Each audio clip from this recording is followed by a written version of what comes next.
Next, अगर मैं बात करूं, can number of different arrangements be calculated using combination,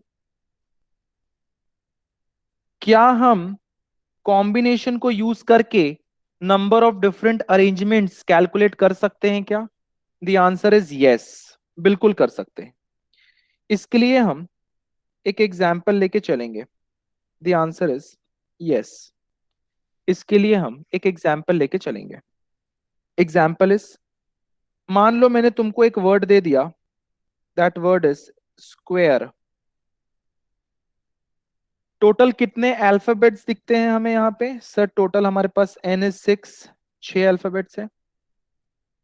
अब मैं चाहता हूं कि इनमें से 4 अल्फाबेट्स का अरेंजमेंट हो जाए। Number of arrangements of 4 alphabets. अगर number of arrangements of 4 alphabets मुझे निकालना है, तो इसको निकालने के दो तरीके हो सकते हैं। एक तरीका तो ये हो सकता है कि सर आप यूजिंग परम्यूटेशन निकाल लो। यूजिंग परम्यूटेशन, यूजिंग परम्यूटेशन हम कैसे निकालेंगे? सर एन इज 6, जिसमें से अरेंजमेंट हमें 4 अल्फाबेट्स की करनी है, तो आर विल बी 4। तो 6p4 का फॉर्मूला लगा लो। 6p4 मतलब 6 का फैक्टोरियल अपॉन 6 - 4 का फैक्टोरियल।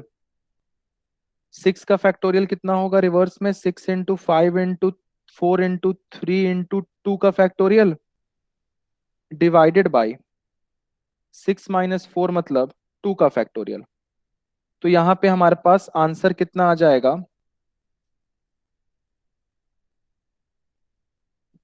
आंसर विल बी, ये 2 का फैक्टोरियल 2 का फैक्टोरियल कट गया, the answer will be 360। Answer कितने होंगे? 360।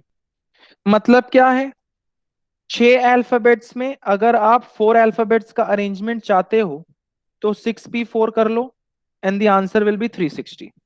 ठीक है सर, ये तो एक मेथड हो गया, हम ऐसे कैलकुलेट कर सकते हैं। Second method is using combination. क्या हम कॉम्बिनेशन को यूज करके कैलकुलेट कर सकते हैं क्या? बिल्कुल कर सकते हैं। पहले तो आप ये देखो कि डिफरेंट वेज ऑफ सिलेक्शन क्या होगा। पहले तो मैं सेलेक्ट करूंगा, आई हैव 6 अल्फाबेट्स, उसमें से मैं 4 अल्फाबेट्स को सेलेक्ट करा। पहले तो आई विल सेलेक्ट इट। ठीक है सर, सेलेक्ट कर लिया। अब क्या करूंगा? उस 4 अल्फाबेट्स को अरेंज करूंगा। अगर मैं 4 अल्फाबेट्स को अरेंज किया तो क्या करना पड़ेगा? सर 4p4 का फॉर्मूला लगाना पड़ेगा। समझना बात, यहां पे दो सिचुएशन है। पहला step, I am selecting 4 alphabets. मैंने 4 अल्फाबेट्स सेलेक्ट किया 6 में से, तो 6c4 हो गया सिलेक्शन के लिए। फिर मैंने क्या किया? वो 4 अल्फाबेट्स को अरेंज किया। अरेंज करने का क्या फॉर्मूला लगाया? 4p4 का। तो 6c4 का फॉर्मूला क्या होता है? 6c4 होता है सर 6 का फैक्टोरियल अपॉन 4 का फैक्टोरियल ब्रैकेट में 6 - 4 का फैक्टोरियल। फिर 4p4 का फॉर्मूला क्या होता है? सर 4 का फैक्टोरियल अपॉन 4 - 4 का फैक्टोरियल। तो अगर हम ध्यान से देखें तो ये 4 का फैक्टोरियल, ये 4 का फैक्टोरियल कट गया, ये मिलके 0 का फैक्टोरियल 1 बना लेंगे। Then the ultimate answer will be 6 का फैक्टोरियल डिवाइडेड बाई 6 - 4 का फैक्टोरियल, क्योंकि इसका अल्टीमेट आंसर विल बी 0 का factorial that is equal to 1। तो वो हट गया, मान के चलते। तो अभी अभी तो सॉल्व किया, 6 का फैक्टोरियल अपॉन 6 - 4 का फैक्टोरियल, तो आंसर कितना आया? 360। तो मतलब क्या है? नंबर ऑफ डिफरेंट अरेंजमेंट्स हम दो तरीके से निकाल सकते हैं। पहले तो आप नंबर ऑफ अरेंजमेंट्स डायरेक्ट निकाल लो 6p4 करके, 360 आंसर आया। सेकंड, आप कॉम्बिनेशन को यूज करके नंबर ऑफ अरेंजमेंट्स निकालो, मतलब 6 अल्फाबेट्स में पहले 4 अल्फाबेट्स को सिलेक्ट करो, सेलेक्ट करने के बाद वो चारों को अरेंज करो 6c4 into 4p4 arrangements, the answer will be the same.